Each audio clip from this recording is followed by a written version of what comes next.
Bonjour fidèles internautes, fidèles téléspectateurs, nous sommes dans la joie de vous recevoir encore sur ce plateau Doctrine et j'ai pour vous l'immense bonheur d'avoir encore sur ce plateau un homme qui n'est plus à présenter, un serviteur et non pas des moindres, le frère Cédric, j'ai nommé le frère Cédric. Alors frère Cédric, bonjour. Bonjour.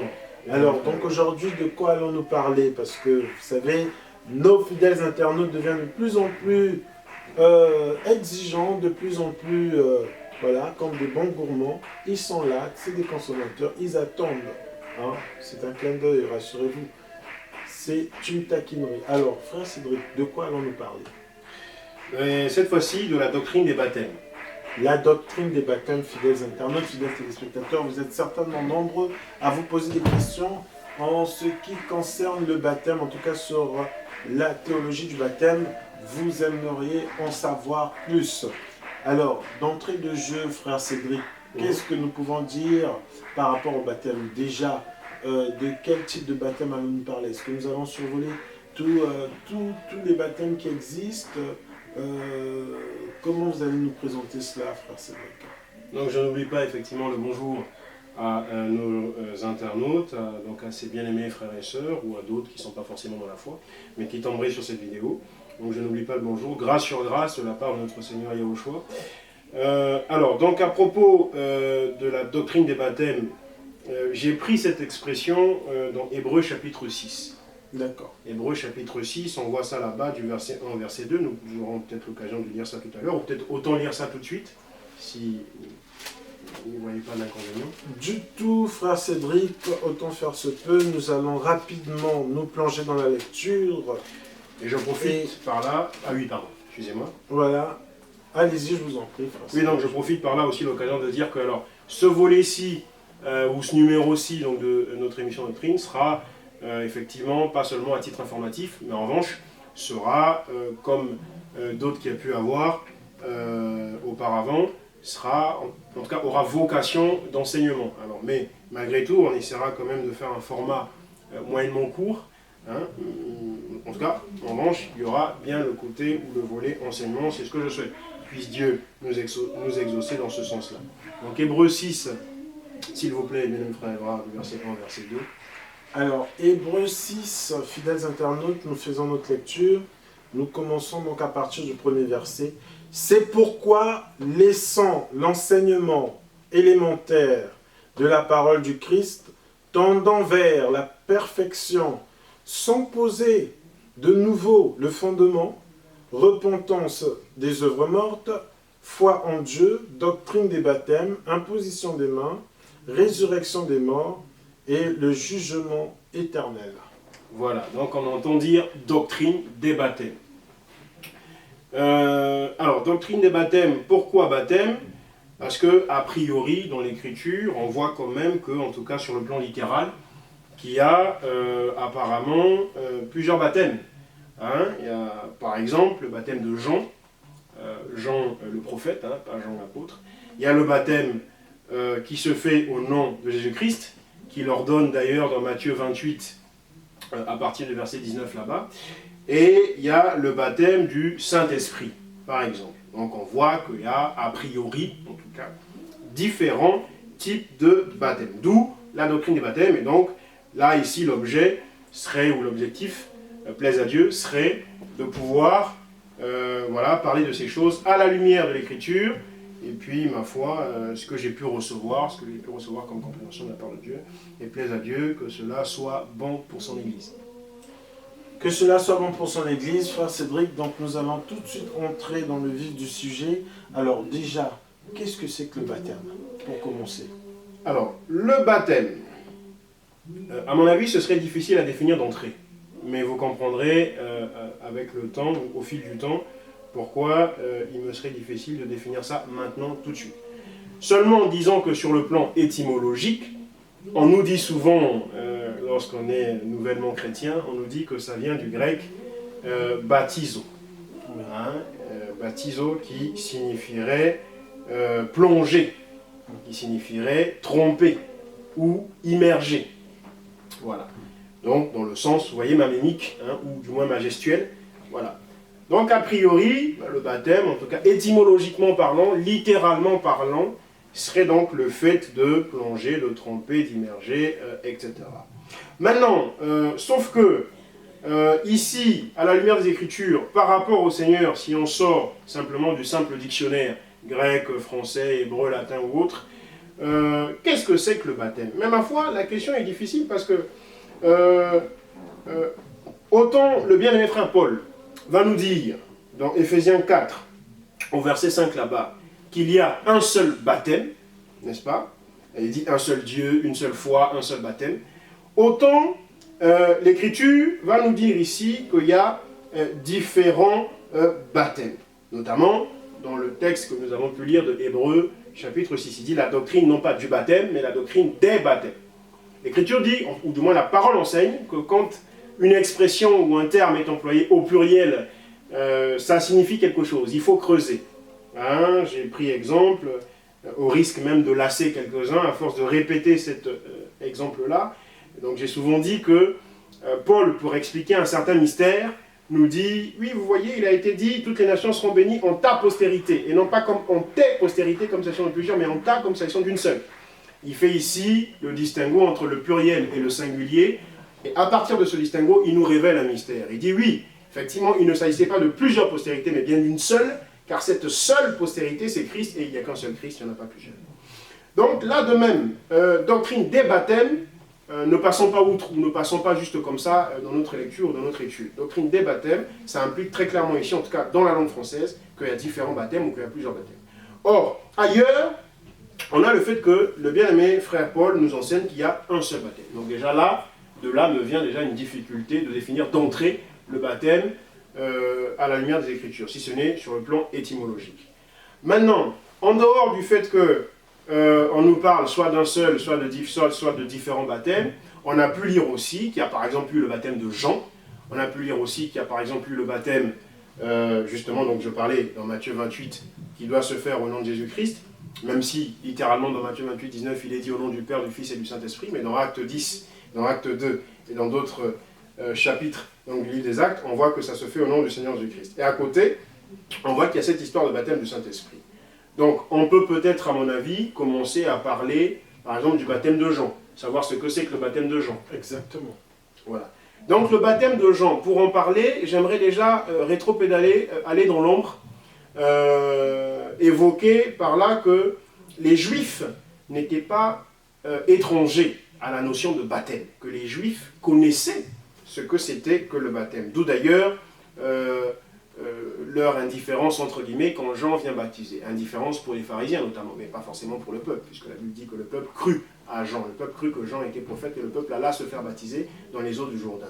Mais l'indifférence de la part des pharisiens, parce que c'est des choses qu'ils connaissaient, dans la mesure où dans l'ombre, effectivement, on voit déjà des figures de baptême de par les ablutions, par exemple. Hein, il faut même dire que ça n'était pas que, d'ailleurs, l'apanage du peuple juif, ça n'était pas que la propriété, entre guillemets, du peuple juif. Les ablutions pour le Dieu auquel ils croyaient, c'était dans la plupart des peuples, même chez les païens, même chez les polythéistes, tout ce que vous voulez, dans les croyances égyptiennes, quand on consulte aujourd'hui le Médounéter, que vous appelleriez communément donc les hiéroglyphes, j'y arrive, qui s'appelle en fait le Médounéter, quand on consulte ces choses-là, ou chez les Sumériens ou les Babyloniens, bref, quand on consulte l'archéologie de ces peuples-là, on s'aperçoit qu'il y avait également cette vision, cette ambition, ce projet, ces rites d'ablution. Hein? Et pour revenir sur le peuple juif, on peut voir ça aussi par exemple dans le tabernacle, avec la cuve d'airain notamment, c'est-à-dire la cuve de bronze qui était là, qui était dans le tabernacle, qui était remplie d'eau, et cette eau-là servait d'ablution au sacrificateur avant d'arriver dans le Saint et ensuite dans le Très Saint. Par exemple le jour du Yom Kippour, donc la fête des expiations. Voilà. Maintenant, quand Jean arrive, Jean le prophète, quand il arrive, la Bible dit qu'il vient baptiser. Il vient baptiser du baptême de repentance. Il vient baptiser du baptême de repentance pour emmener le peuple à croire à celui qui devait venir. Ceci a d'ailleurs été une pierre d'achoppement pour beaucoup de frères, beaucoup de sœurs dans la foi, ou surtout pour les détracteurs d'ailleurs, hein, bien plus pour les détracteurs d'ailleurs que pour les sœurs et frères dans la foi. Ils disent, mais alors vous voyez, votre Bible déclare que le baptême de Jean était un baptême pour la repentance.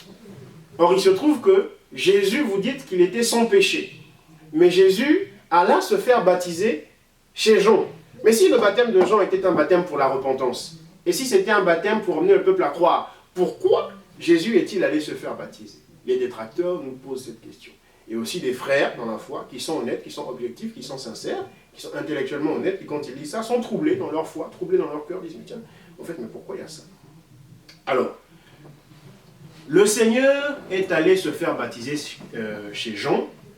Et d'ailleurs, quand il arrive, vous remarquez que Jean lui dit, Jean justement raisonnant comme les détracteurs et comme ses frères qui sont troublés dans leur foi, Jean raisonnant comme cela lui dit, mais non, il n'est pas bon que je te baptise. Je ne suis même pas digne de délier la courroie de tes souliers. Alors comment veux-tu que je puisse te baptiser? C'est plutôt à toi, maître, de me baptiser. Ça, c'est ce que Jean fait comprendre à notre Seigneur Yahushua. Et ce dernier, donc le Seigneur Yahushua lui dit, non, laisse faire ce qui est écrit, car il est bon que l'Écriture s'accomplisse. Alors quand il lui dit laisse faire ce qui est écrit, il faut comprendre par là que, et je l'ai déjà dit, mais on va le redire ici, parce que je ne sais pas si j'ai déjà dit à l'émission de crime, en tout cas dans ce volet-ci, donc on va le dire, le Seigneur est notre souverain sacrificateur. Hein, de cette nouvelle alliance dans laquelle nous sommes, de cette nouvelle sacrificature dans laquelle nous sommes, de ce nouveau sacerdoce. Il est le souverain sacrificateur. Il est également l'agneau qui ôte le péché. Quand vous allez dans l'ombre, parce que le Seigneur, vous savez, est né sous la loi, le Seigneur dans la chair, hein, est né, donc en tant que fils de Marie, est né sous la loi. Vous verrez dans les Écritures, on dit né sous la loi, etc., etc. Il est né sous la loi. Jusqu'à la croix, jusqu'à ce qu'il monte en croix, et même jusqu'à ce qu'il ressuscite, la loi était en vigueur. La dispensation de la loi s'appliquait. Et la loi disait qu'il fallait que le souverain sacrificateur, avant d'entrer dans le sacerdoce, déjà ça disait qu'il est 30 ans, hein, n'est-ce pas? Et c'est pour ça que d'ailleurs quand il va à Jean, il est justement âgé de 30 ans. Il fallait qu'il soit âgé de 30 ans. Il fallait qu'il soit lavé. Il fallait qu'il soit lavé. Parce que Moïse a lavé Aaron et ses fils avant que ceux-ci n'entrent dans le sacerdoce. Donc il fallait qu'il soit lavé. Ben là, il a été lavé, tout simplement.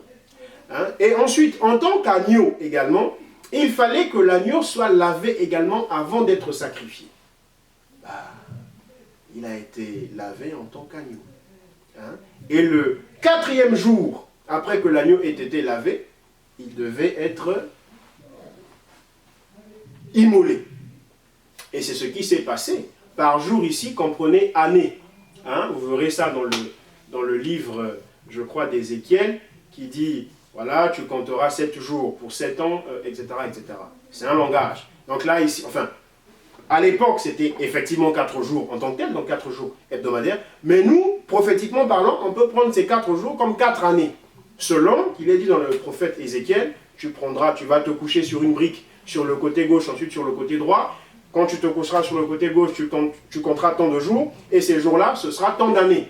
Voyez? Donc là, ce sont les 4 années. Et ce sont les 4 années de ministère de notre Seigneur, c'est-à-dire 3 ans et demi. C'est dans la 4e année, donc dans le et demi là, qui surpasse le chiffre 3, dans la 4e année qu'il a été crucifié. Donc voilà un peu. Du coup, le baptême de Jean était effectivement un baptême qui préparait les cœurs. Hein, bien que le Seigneur soit allé se faire baptiser là-bas, non pas pour que son cœur soit préparé, non pas pour qu'il aille à la repentance, car il est le Seigneur Yahushua, et Dieu, il est Dieu, et Dieu n'est point un homme pour mentir, ni un fils d'homme pour se repentir, comme dit l'Écriture. Donc lui, ce n'était pas pour la repentance. Il est allé pour les raisons que je vous ai évoquées. Toujours est-il que le baptême de Jean, et je fais peut-être une digression, donc une parenthèse, en faisant ça, cet enseignement, alors c'est vrai que c'est un sujet d'édification pour toute l'Église, en tout cas j'espère, donc pour l'Église corps, j'espère, mais c'est aussi avec joie que je le fais, parce que je réponds là à une préoccupation d'un bien-aimé frère, donc c'est le frère Forda, qui a fait la demande, vous voyez, c'est pourquoi on vous dit, n'hésitez pas, soit sur l'adresse mail de l'émission Doctrine, qui sera, j'espère, mise en post-production, on verra à ce que ce soit mis en post-production, donc là je m'adresse à la régie technique, ou alors, simplement sur les commentaires au niveau de YouTube. Hein. Nous ne sommes pas avares, contrairement à vous, c'est aussi un clin d'œil que je vous fais, je le fais avec amour, douceur et respect, contrairement à vous qui êtes apparemment avare en réaction et en commentaire, nous ne sommes pas avares en thème, nous pouvons aborder autant de thèmes que vous nous invitez à en aborder. Bref, je clôt ma digression. Donc, voilà, le baptême de Jean, c'était pour ça. C'était uniquement pour ça. Et c'est pour cette raison, quand je dis pour ça, c'est-à-dire pour la repentance et pour préparer les cœurs à croire en celui qui devait venir, le Messia, qui est notre Seigneur Yahushua. Et aujourd'hui, le Messia est venu, nous l'avons reconnu, nous n'avons donc plus besoin du baptême de Jean. C'est pourquoi le baptême de Jean ne se pratique plus dans l'église d'aujourd'hui. Même si, dans l'église du premier temps, nous allons voir cela dans Actes 19, du verset 1 au verset 3, il y a, si nous pouvons faire la lecture. Donc, Acte 19, du verset 1 au verset 3, la Bible dit « Pendant qu'Apollos était à Corinthe, Paul, après avoir traversé les hauteurs du territoire, se rendit à Éphèse. Il rencontra quelques disciples et leur dit « Avez-vous reçu l'Esprit Saint quand vous avez cru ?» Ils lui répondirent « Nous n'en avons même pas entendu dire qu'il y avait un Esprit Saint. » Il dit « Quel baptême avez-vous donc reçu ?» Ils répondirent « Le baptême de Jean. » Voilà. Donc on voit que dans l'église des apôtres, dans l'église appelée encore primitive par hyperbole, en tout cas par certains, donc dans l'église primitive, on voit que quelques-uns, en effet, bien après la conversion de Paul, on sait que Paul s'est converti plus tard après la naissance de l'église, beaucoup plus tard, puisqu'il a d'abord persécuté avant de se convertir. Donc, bien des années après que l'église ait déjà commencé, que l'église se soit déjà manifestée au monde, quelques-uns se faisaient encore baptiser du baptême de Jean. Mais par la grâce de Dieu, nous comprenons aujourd'hui que le baptême de Jean n'a plus effet, n'a plus lieu d'être, parce que la recommandation que nous donne le Seigneur à propos du baptême, dans Matthieu 28, à partir du verset 19, jusqu'à la fin donc de ce chapitre, il dit, vous parcourez la terre, et faites donc de toutes les nations mes disciples, les baptisant au nom du Père et du Fils et du Saint-Esprit. Ce qui ne correspondait pas du tout au rite, entre guillemets, que Jean avait apporté au Jourdain. Jean ne baptisait pas au nom du Père, du Fils et du Saint-Esprit, d'accord ? Encore moins au nom de Jésus-Christ. Et donc, on comprend qu'on n'a plus affaire à ce baptême-là. Maintenant que nous avons reconnu, identifié le Messie par la grâce et en la foi, on n'a plus besoin de ça. Donc, ce baptême est caduc. Il n'est plus d'actualité. Maintenant, je ne sais pas, vous voulez peut-être à ce niveau intervenir ou dire quelque chose? Bien sûr, nous sommes là... Parce qu'il reste encore le baptême au nom de Jésus, le baptême du Saint-Esprit également. Justement, nous sommes là pour éclairer nos fidèles internautes. Comme je le disais, ils sont de plus en plus nombreux à nous suivre. Alors là, donc, vous venez de nous expliquer un peu en quoi consistait le baptême de Jean. Le baptême de Jean, c'était un baptême de repentance. Et vous avez expliqué aussi pourquoi Jésus-Christ, qui est né sans péché, car il faut le préciser, il est né sans péché. J'ai été outré une fois d'entendre dans un cantique, justement, qui venait des États-Unis, que Jésus est né et pécheur. Mais il y a plein de pourritures qui viennent des États-Unis. Jésus est bel et bien né sans péché, sans quoi il ne serait pas digne pour nous racheter, nous. Alors, Jésus, donc, sans péché, rentre dans les eaux du baptême. Là, vous avez expliqué pourquoi. Donc, j'ose espérer qu'à travers votre réponse, même nos amis, les Mahométans, auront justement leur explication. Parce que c'est très souvent les Mahométans qui ne comprennent pas, en fait, ce passage. Pourquoi Jésus-Christ est rentré dans les eaux. Oh, il n'y a pas que, vous savez. Il y a même des chrétiens qui ne comprennent pas du tout. Ils sont édifiés en même temps, on va dire. Gloire soit rendue au Seigneur pour justement avoir initié cette émission Doctrine. Alors, frère Cédric, nous parlons donc du baptême. Là, vous venez de parler du baptême de Jean. Et ensuite, vous avez commencé à dire que nous, notre baptême, en tout cas le baptême qui concerne l'Église, qui concerne les disciples de Christ, qui concerne les fils et filles de Dieu, c'est le baptême qu'a recommandé Jésus-Christ. Effectivement, dans le livre de Matthieu, que vous avez évoqué à plusieurs reprises, Matthieu 28 à partir du verset 18 jusqu'au verset 9, là-bas, la recommandation c'est enseignez-leur en les baptisant au nom du Père, du Fils et du Saint-Esprit. Mais nous voyons que cette consigne, cette recommandation n'a pas été mise en pratique, dans la mesure où déjà dans Acte 2, lorsque Pierre, l'apôtre Pierre, Simon Pierre, prêche avec puissance et onction, les gens sont touchés, lui disent « Homme frère, que devons-nous faire ?» Il dit « Repentez-vous et soyez baptisés au nom de Jésus-Christ. » Et nous voyons aussi, dans Acte 19 que nous venons de lire, lorsque les disciples qui ont rencontré l'apôtre Paul, nous ont dit qu'on n'a pas du tout même entendu parler qu'il existe le Saint-Esprit. De quel baptême avez-vous donc été baptisés? De Jean. Il les a baptisés au nom de Jésus-Christ. Comme pour dire que le baptême qui est d'actualité, celui qui concerne l'Église, l'Ecclésia, c'est le baptême au nom de Jésus-Christ. Alors, qu'est-ce qui se passe? Rébellion ou révélation par rapport au fait qu'on baptise non pas au nom du Père, du Fils et du Saint-Esprit, mais au nom de Jésus-Christ.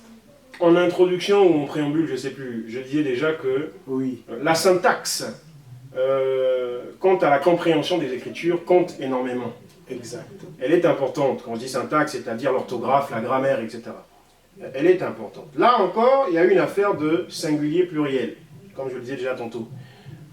Dans Matthieu 28, effectivement, les bien-aimés frères et sœurs prendront leur Bible, l'ouvriront et la liront à cet endroit-là, et feront attention au fait que le haut nom, le haut A-U, et le nom N-O-M est au singulier. Il n'y a donc pas A-U-X et N-O-M-S. Donc il n'y a pas l'expression ou le groupe de mots au nom au pluriel, mais c'est plutôt au singulier.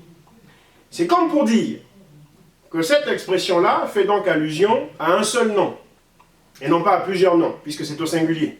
Hein? Souvenez-vous toujours Paul, non pas à tes descendances, mais à ta descendance. Non pas comme s'agissant de plusieurs, mais comme s'agissant d'une seule. Référez-vous toujours à ça, ça va beaucoup vous aider.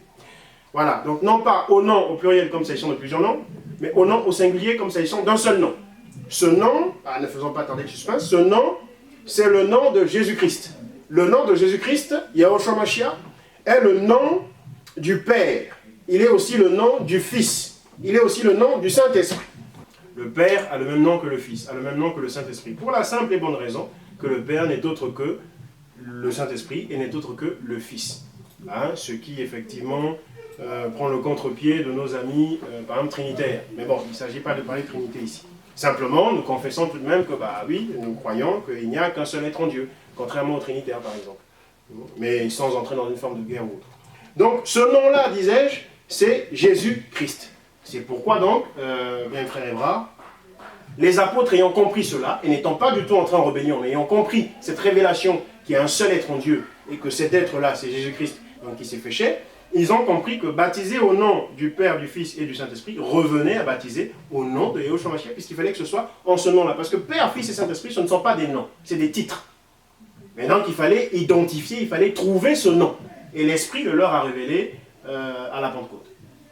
L'Esprit le leur a révélé à la Pentecôte, voilà pourquoi les baptêmes se font au nom de Jésus et non au nom du Père, du Fils et du Saint-Esprit, comme s'il s'agissait de plusieurs noms.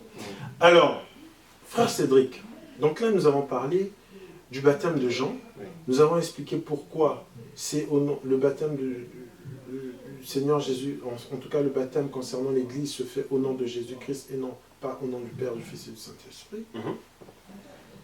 Ce baptême, comment se fait-il? Parce que dans le préambule, vous disiez, étymologiquement, le baptême veut dire baptisio, donc immerger, immersion, plonger, etc. Donc ce baptême se fait comment? Parce que nous voyons qu'il y en a qui vont dans des fleuves, il y en a qui sont dans des piscines, il y en a qui... comment se fait le baptême? Voilà, cette cérémonie, comment se fait-elle? Alors, à ce stade-là, je pense qu'il devient opportun d'entrer un peu plus dans ce que j'ai reçu à propos du baptême en tant que tel, au stade de cette question. Parce que, effectivement, il y a donc le fait que moi j'ai dissocié, je dis moi, je ne prends pas le risque de dire le Seigneur, je dis moi, comme Paul aussi a pu le dire quelquefois. J'ai dissocié, mais on va voir pourquoi je le fais. J'ai dissocié donc ce qui est réellement le baptême de ce qui est aujourd'hui le passage dans les eaux du baptême. Pourquoi?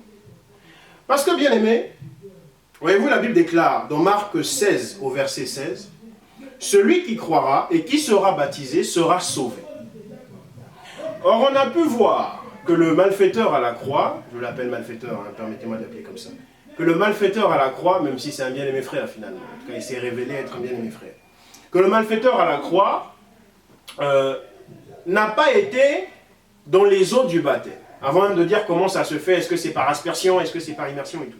Simplement dans les eaux du baptême. Il n'a pas été dans les eaux du baptême. Et pourtant, il a été sauvé. Voyez-vous, c'est très curieux, bien aimé. Parce que le Seigneur, quand même, veille sur sa parole pour l'accomplir. Il est fidèle à sa parole. Lorsqu'il dit une chose, ce n'est pas en vain qu'il le dit. S'il dit, celui qui croit et qui est baptisé, celui-là est sauvé, le malfaiteur a cru, c'est vrai, mais n'est pas passé dans les eaux du baptême. Moi, ça m'interpelle. Ça me fait me dire que, eh bien tiens, il n'est pas passé par les eaux du baptême, puisqu'on nous enseigne que le passage dans les eaux du baptême, c'est cela même le baptême, ça veut dire qu'il n'a pas été baptisé. Alors comment peut-il être sauvé? Alors le Seigneur lui dit, tu es sauvé. Que je te le dis en vérité, ce soir même, tu seras avec moi. Donc tu es sauvé. C'est simplement une façon de vous interpeller, afin de dire que, in fine, le baptême, tel que je l'ai reçu ici, n'est pas, en vérité, le passage dans les eaux. Hein? C'était le nœud, voilà, j'ai caché ça en introduction, en préambule, en entrée, mais c'était le nœud de l'histoire, par rapport à ce volet-ci. Le véritable baptême, parce que ça va rejoindre d'ailleurs un fait, non seulement par rapport au malfaiteur à la croix, mais ça va rejoindre un fait. C'est celui qu'on a déjà évoqué en introduction. Hébreux 6, il y a plusieurs baptêmes, et Éphésiens 4, il y a un seul baptême. Comment ça? L'Écriture se contredit-elle? Non, pas du tout.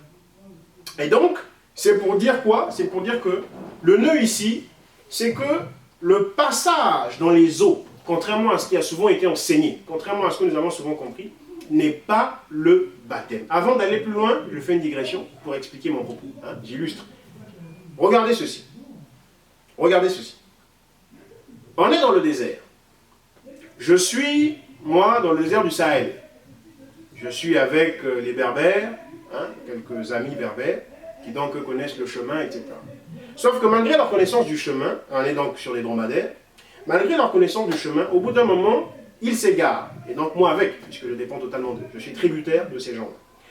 On s'égare donc tous, et mes amis berbères et moi-même, on s'égare dans le désert. Et donc on se rend compte que notre fin, c'est la mort physique, qui est celle qui mène dans le tombeau. On se regarde entre nous, et je leur dis au final, je dis, bon, écoutez les gars, moi je suis un bien de mes frères dans la foi en Jésus-Christ, et vous, vous êtes des mahométans. Mais je vais vous enseigner aujourd'hui, puisqu'on n'a plus que quelques heures ou peut-être quelques minutes à vivre, je vais vous enseigner pour que, si vos cœurs sont touchés, c'est en jamais peut-être que vos cœurs seraient touchés, et à ce moment-là, vous recevrez le Seigneur dans vos cœurs, de façon que vous soyez sauvés. Maintenant, on est dans le désert du Sahel. Il n'y a pas d'eau. Je leur prêche Christ. Leur cœur est touché, vivement touché, comme on dit là d'ailleurs dans les Écritures. Vivement touché. Et ils me disent, bon, que ferons-nous? Je leur dis, ben, vous avez cru au Seigneur. Oui, nous avons cru. Alors vous êtes sauvés. Parce que vous avez cru et vous avez été baptisés. Or, il n'y a pas d'eau. Mais ils ont été baptisés comment? Ça rappelle cette affaire du malfaiteur à la croix. Et c'est ici que l'on comprend que si le baptême, c'est l'exact équivalent du passage dans les eaux, ben c'est que ces frères-là, berbères, ne seront jamais sauvés. Or, moi, je vous dis qu'ils seront sauvés. Tout comme le malfaiteur à la croix. Pourquoi? Parce qu'en vérité, le passage dans les eaux du baptême n'est autre que, on va dire, une symbolique, une représentation symbolique extérieure au véritable baptême qui, lui, est plutôt spirituel, n'est pas physique, qui, lui, agit et opère plutôt dans l'homme intérieur et non pas dans l'homme extérieur. D'accord? Parce que le corps ira à la poussière, il retournera à la poussière. Nous aurons bien sûr des corps glorifiés, changés, etc. Mais toujours est-il que ce corps-ci ira à la poussière. Donc le véritable baptême ne concerne pas l'homme extérieur, ne concerne pas le corps physique, la chair et le sang, mais concerne l'homme intérieur. Et ce véritable baptême, nous allons faire la lecture tout à l'heure dans Romains chapitre 6, ce véritable baptême, c'est en vérité la mort et la résurrection du chrétien en Jésus-Christ. C'est-à-dire la nouvelle naissance. Voilà le véritable baptême. C'est la nouvelle naissance. C'est pour ça que le malfaiteur à la croix, l'énigme est résolue, alors qu'il n'est pas passé dans les eaux, il est demeuré sec jusqu'à sa mort dans le tombeau. Mais d'après l'Écriture, il a forcément été baptisé puisqu'il a été sauvé. Les choses sont mathématiques. À un moment donné, on entre dans un raisonnement mathématique. D'accord? Si A plus B doit conduire... Non, pas plutôt cet exemple-là. On va dire si une fonction associée à x, f de x, désolé pour ceux qui ne pourront pas comprendre, mais bon.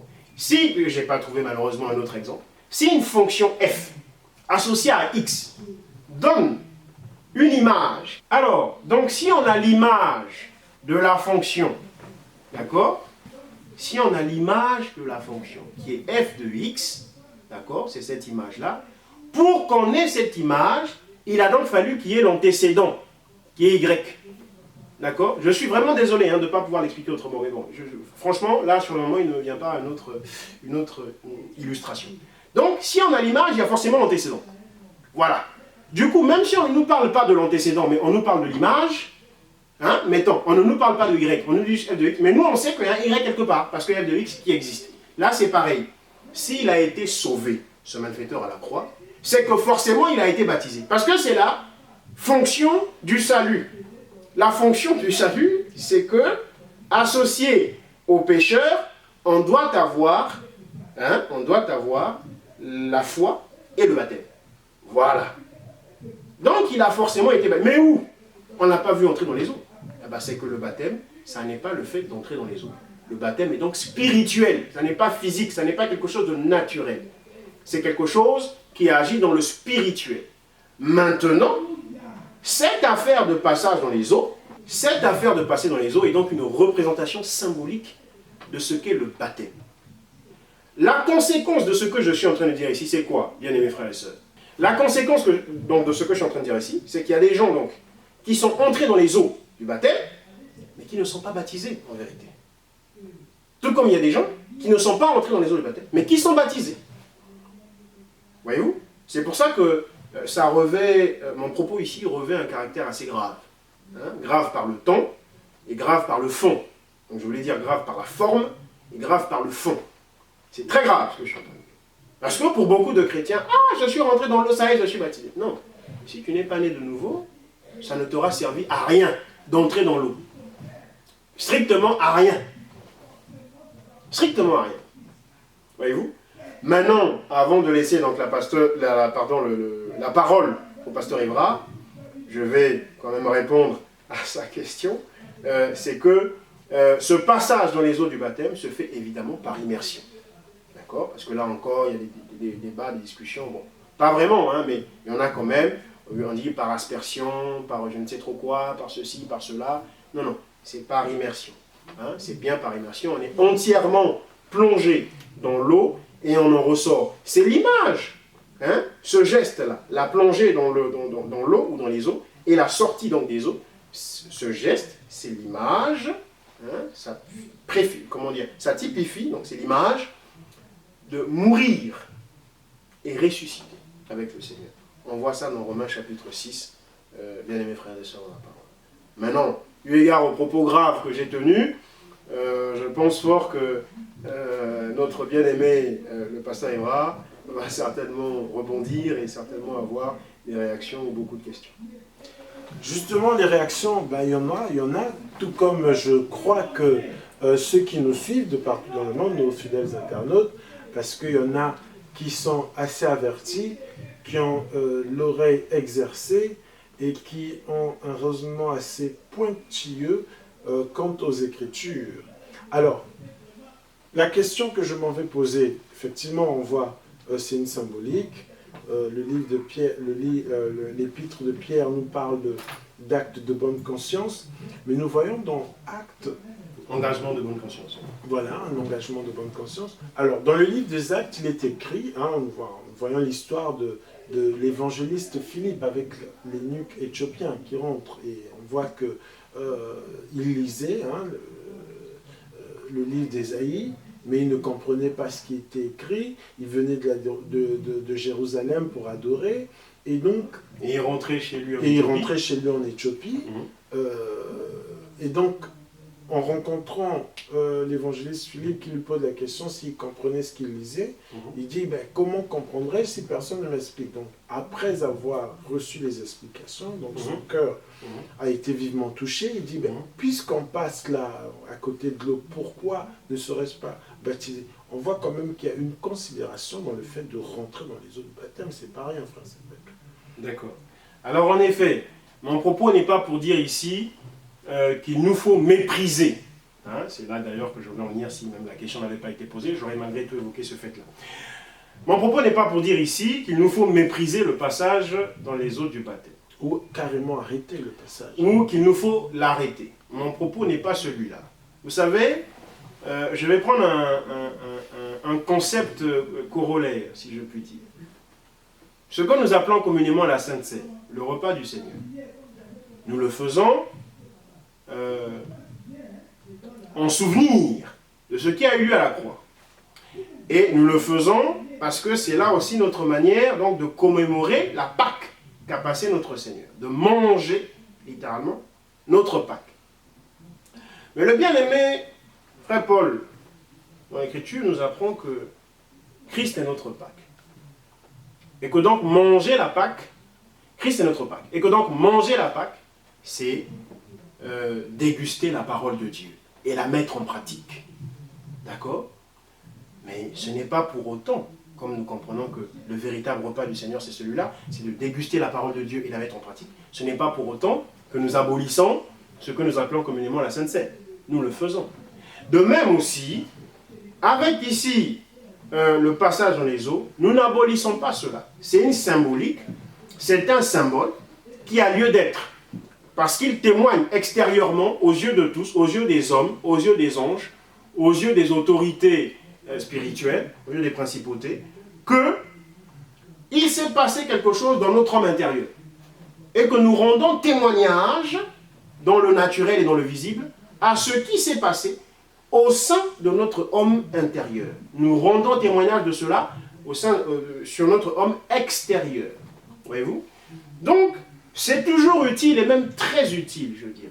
Cependant, le propos ici a pour but d'emmener les chrétiens à comprendre que ce n'est pas une fatalité de ne pas passer par les eaux du baptême. C'est-à-dire que ne pas passer par les eaux du baptême ne signifie pas que la personne est réprouvée, que la personne est déchue de la grâce, que la personne ira, pour parler simplement, pour simplifier les choses, en enfer. C'est ça qui est la chose ici. C'est d'emmener le chrétien, bien sûr, à prendre en considération le passage dans les eaux du baptême, mais à ne pas le sacraliser, à ne pas l'idolâtrer. C'est ça que je veux dire. C'est-à-dire que l'eau du baptême dans laquelle nous entrons, cette symbolique-là, ce n'est pas ça qui nous sauve. Ce n'est pas ça qui nous fait appartenir à la famille de Christ. Parce que dans beaucoup de chapelles, dans beaucoup d'églises, et au niveau de beaucoup de frères et sœurs, ils vous diront « Ah, je suis devenu chrétien » en référence au jour où ils sont passés dans les eaux du baptême. Je comprends, c'est l'enseignement qui prévaut jusqu'ici dans l'église. Bon, on fait tel qu'on a été enseigné, on ne donne que ce qu'on a, on ne donne pas ce qu'on n'a pas. Donc c'est ce qu'ils ont comme enseignement, ah ben, ils le donnent. Voilà, le jour où j'ai été dans les eaux du baptême, etc. etc. Au point qu'on dise à quelqu'un qui n'est pas encore entré dans les eaux du baptême, ah ben, tu n'es pas encore chrétien, tu n'es pas encore né de nouveau. Non, l'entrée dans l'eau du baptême n'a rien à voir avec la nouvelle naissance. La nouvelle naissance, c'est l'homme intérieur. C'est pourquoi je vous ai dit qu'il y a des gens qui sont entrés dans les eaux du baptême, mais qui ne sont pas nés de nouveau. Ils pensent maintenant appartenir à la famille de Christ, alors que non, ils n'appartiennent pas à la famille de Christ. On appartient à la famille de Christ pas parce qu'on entre dans une eau du baptême, mais parce qu'on est de nouveau. Voilà. C'est ça qui est la vérité. Et c'est cette vérité que je voulais vous partager. Mais ce qui ne veut pas dire qu'il faut maintenant déconsidérer, mépriser et enseigner à ne plus entrer dans les eaux du baptême. Non, toutes les fois que cela nous est possible, nous le faisons. Voilà, considérer que c'est tout un drame, que c'est ceci, que c'est cela, ou que celui qui n'est pas passé dans les eaux ne peut pas être appelé bien-aimé, ne peut pas être appelé frère, ou ne peut pas prier le Seigneur, ou que le Seigneur ne peut pas agir au travers de lui, parce qu'il ne fait pas encore partie de la famille de Christ. C'est juste ce genre de dogme, ce genre de credo, ce genre de mentalité, ce genre de façon de voir, hein, que je voulais passer en revue ici. Donc l'enjeu, l'objectif n'est pas... Donc vous voulez peut-être dire, frère Cédric, qu'il ne faut pas idolâtrer la cérémonie en elle-même, parce que ça reste tout de même sacré. Vous dites pas sacraliser, ça reste sacré, mais il ne faut peut-être pas idolâtrer, de façon à se dire que qui n'entre pas dans les eaux de baptême n'est pas sauvé, mais qui entre dans les eaux de baptême est forcément sauvé. Je pense que l'idolâtrie viendrait du fait que on puisse considérer que c'est cette eau-là même qui sauve, ou c'est le fait d'entrer dans cette eau. Mais beaucoup considèrent les choses ainsi, pasteur Évra. Vous n'êtes peut-être pas au courant, j'en sais rien, mais beaucoup considèrent les choses ainsi. Mais oui, mais il sied donc de dire, de préciser devant nos fidèles internautes, nos fidèles téléspectateurs, parce que c'est à eux que nous nous adressons, donc de dire qu'il faut garder le côté sacré, mais ne pas idolâtrer. Bon, vous m'excuserez, j'ai quand même la manie et le mauvais goût, le mauvais côté de ne pas hésiter à choquer, et surtout de parler sans aucun état d'âme. Vous m'excuserez, j'ai quand même envie de dire ce que j'ai dit. Après, peut-être que je l'exprime mal, sans doute. Mais, sur le moment, c'est comme ça que ça me vient et j'ai bien envie de l'exprimer comme ça. C'est-à-dire que, voilà, sacraliser, pour moi, n'est pas une bonne chose. Pourquoi? Parce qu'à côté, il faut comprendre qu'il y a un certain prétendu frère qu'on appelle... bon, excusez-moi de le nommer, mais encore une fois, écoutez, je vais le dire 100 millions de fois, que le but ici, quand je nomme quelqu'un, n'est pas de le stigmatiser, n'est pas de le ridiculiser. C'est juste pour, voilà, je le nomme comme ça, mais je m'intéresse à ce qu'il dit et non pas à sa personne à lui, d'accord? Donc je crois qu'il doit s'appeler Paul Si-Yong ou Paul Si-Jong, c'est un Coréen, n'est-ce pas? Donc de la Corée du Sud évidemment, qui a mis en place une théorie, qui a mis en place un enseignement, une doctrine que l'on appelle la théologie de l'eau et de l'esprit. La théologie de l'eau et de l'esprit.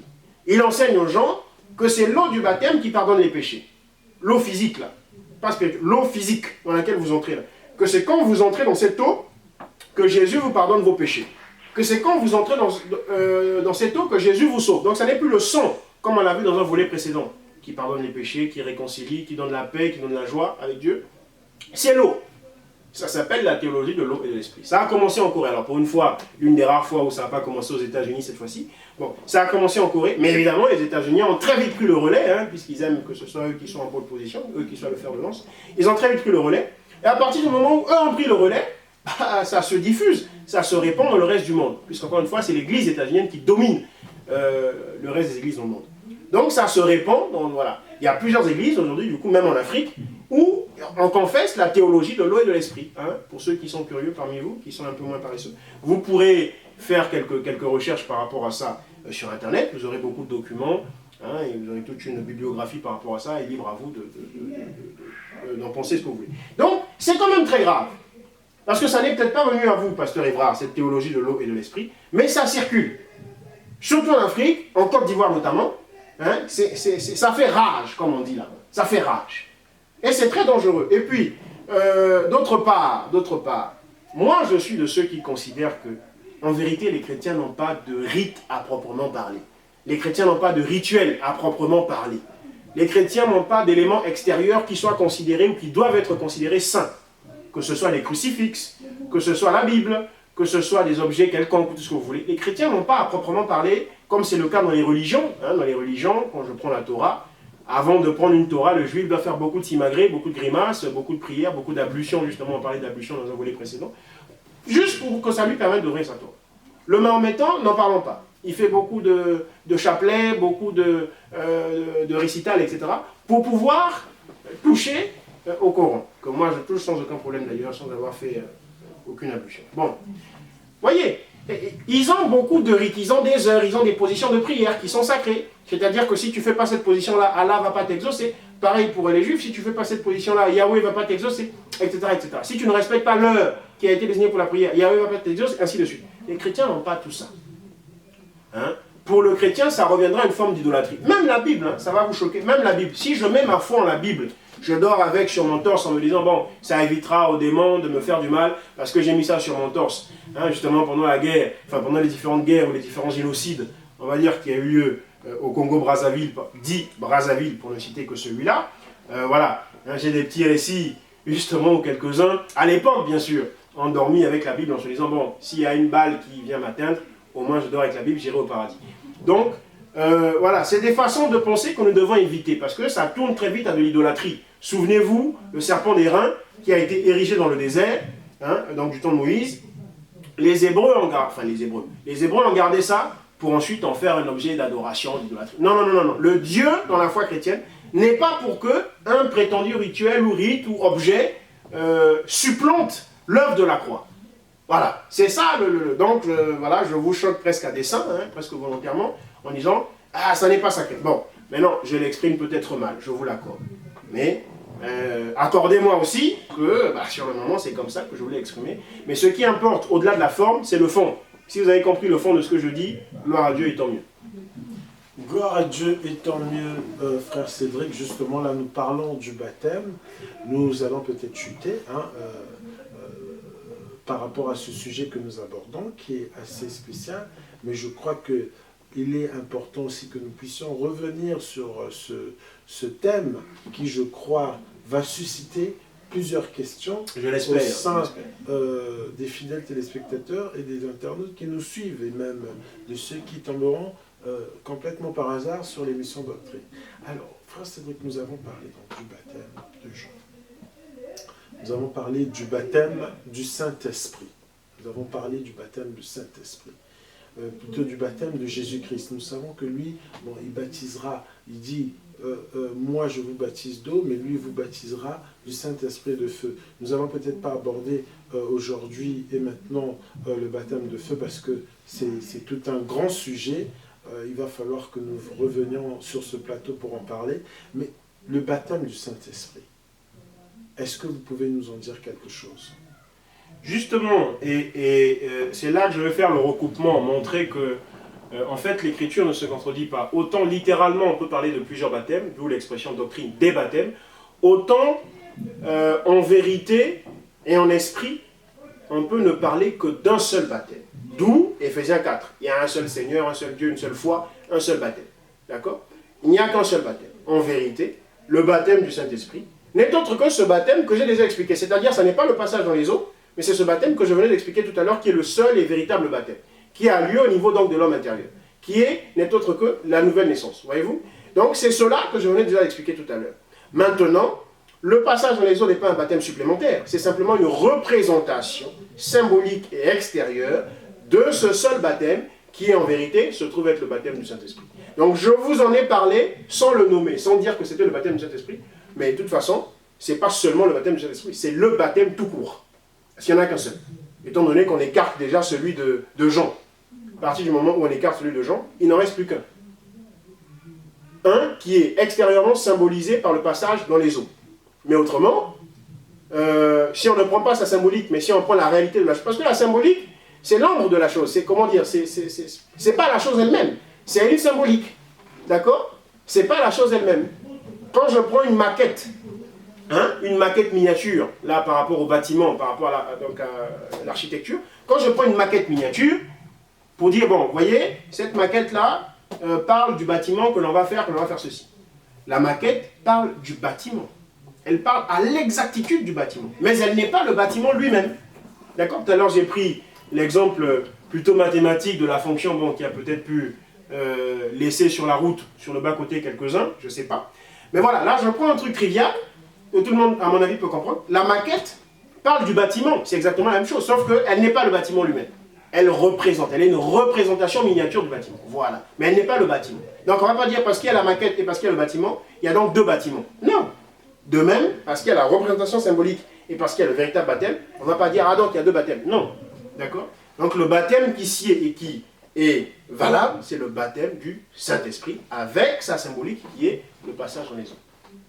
Voilà, fidèles internautes, fidèles téléspectateurs, je pense que vous êtes édifiés. Alors, une dernière question, peut-être en passant, pour aider nos fidèles internautes. Quel est le rôle du baptême à ce moment-là? Le rôle du baptême, c'est que sans ça, on n'est pas sauvé. Et quand je dis baptême ici, je ne fais pas allusion au passage dans les eaux, attention, sinon je vais rejoindre Paul Signum, l'évangile de l'eau et de l'esprit. Donc, sans ce baptême-là, on n'est pas sauvé. C'est-à-dire, sans la nouvelle naissance, on n'est pas sauvé. Souvenez-vous, Jean chapitre 3, ce qu'il dit à Nicodème. Si tu ne nais pas, tu n'es pas sauvé. Si tu ne nais pas de nouveau, d'accord? Si tu ne nais pas de la parole. Donc, dans notre version, d'eau et d'esprit. Justement, d'eau et d'esprit. Ça ne vous rappelle rien? Mais la symbolique de l'eau, d'accord? Mais ce n'est pas l'eau physique qui représente quelque chose, non. L'eau et l'esprit, c'est l'eau là, c'est la parole. Si tu ne nais pas de la parole et de l'esprit, ben, ma foi, tu n'es pas sauvé. Donc, le rôle du baptême ici, c'est de nous sauver. C'est pourquoi l'Écriture d'ailleurs dit, celui qui croira et qui sera baptisé sera sauvé. La réponse est dans cette Écriture-là, le rôle du baptême. Celui qui croira et qui sera baptisé sera sauvé. Donc, le rôle, la fonction du baptême, c'est que nous soyons sauvés, tout simplement.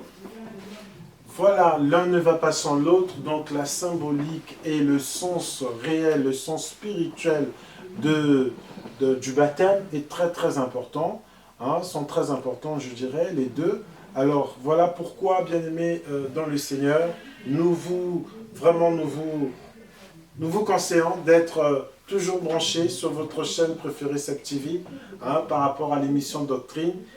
Il faut savoir que cette émission a été mise en place, a été initiée justement pour aborder ces questions qui sont, je dirais, qui font polémique quelquefois, qui peuvent... Qui sont épineuses. Hein, qui sont épineuses, qui peuvent quelquefois provoquer des clivages. Mais en Jésus-Christ, nous sommes un, comme nous dit la parole. Il n'y a ni juif, ni grec, ni homme, ni femme, ni esclave, ni libre, mais nous sommes un en Jésus-Christ. Donc nous sommes censés quelque part converger dans le même sens, le sens de la parole, le sens du Seigneur Jésus-Christ, lui, l'époux fidèle.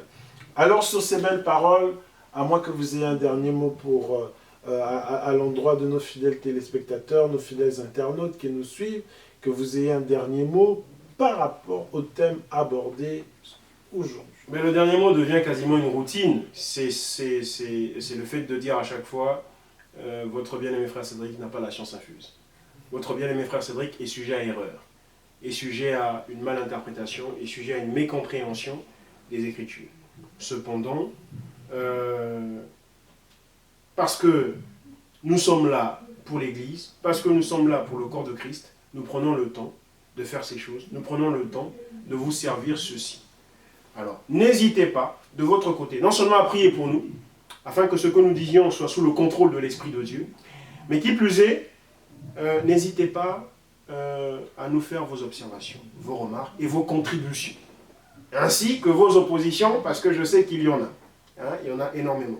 Donc n'hésitez pas à nous enrichir, nous aussi, de votre dépôt, de la grâce que le Seigneur a pu mettre en vous. Et puis, n'hésitez pas à vérifier ce que nous disons, comme les frères de Béret, et surtout, à prendre le temps de suivre et resuivre pour être sûr d'avoir compris ce qui a été dit. Mais ils n'osent peut-être pas s'opposer ou critiquer parce qu'ils évitent de tomber sous le courroux. Frère Cédric, il va bondir sur eux, tel un lion sur une gazelle. Mais le frère Cédric n'est pas Dieu. Le frère Cédric a lui aussi certaines erreurs, ça c'est clair. Et nous l'avons toujours dit. Le frère Cédric, tout prédicateur. Et là encore, je vais en énerver quelques-uns parce qu'il y a des prédicateurs qui préfèrent considérer qu'ils n'ont aucune erreur en eux. Bon, gloire à Dieu pour cela. Mais, désolé de les agacer, tout prédicateur, sur terre, les plus chevronnés, tout ce que vous voulez, a forcément lui aussi des erreurs, simplement parce qu'il n'est pas Dieu. Donc le frère Cédric ayant eu la grâce d'avoir compris ça, ne vous en voudra pas si vous dites, ah ben, frère Cédric, tu n'as rien compris. Frère Cédric, ce que tu as dit est faux, est hérétique, n'est pas scripturaire, etc. Je ne vous en voudrais pas. Simplement, je vous demanderai de prier pour moi afin que le Seigneur m'éclaire. Voilà, fidèles internautes, donc nous mettons un terme à cette émission. Nous avons été très heureux de partager ce moment avec vous. Alors, restez branchés, continuez toujours à nous suivre, hein, et nous le faisons comme il l'a dit, pour vous, pour édifier le corps du Christ, car les Éphésiens 4, 11 est là pour l'édification du corps du Christ, pour le perfectionnement des saints. Amen. Donc voilà, c'est pour cela que nous sommes là, bien-aimés, dans le Seigneur, et même ceux qui ne sont pas encore dans le Seigneur, pour que justement vous puissiez découvrir, rencontrer le Seigneur dans votre vie. Voilà. Donc que Dieu vous bénisse, bien le bonjour chez vous, à nous revoir dans un prochain numéro. Donc voilà, comme vous savez, à la régie, hein, à la technique, toujours l'ancien Sébastien qui s'améliore de plus en plus. Voilà, au revoir. Au revoir. Merci.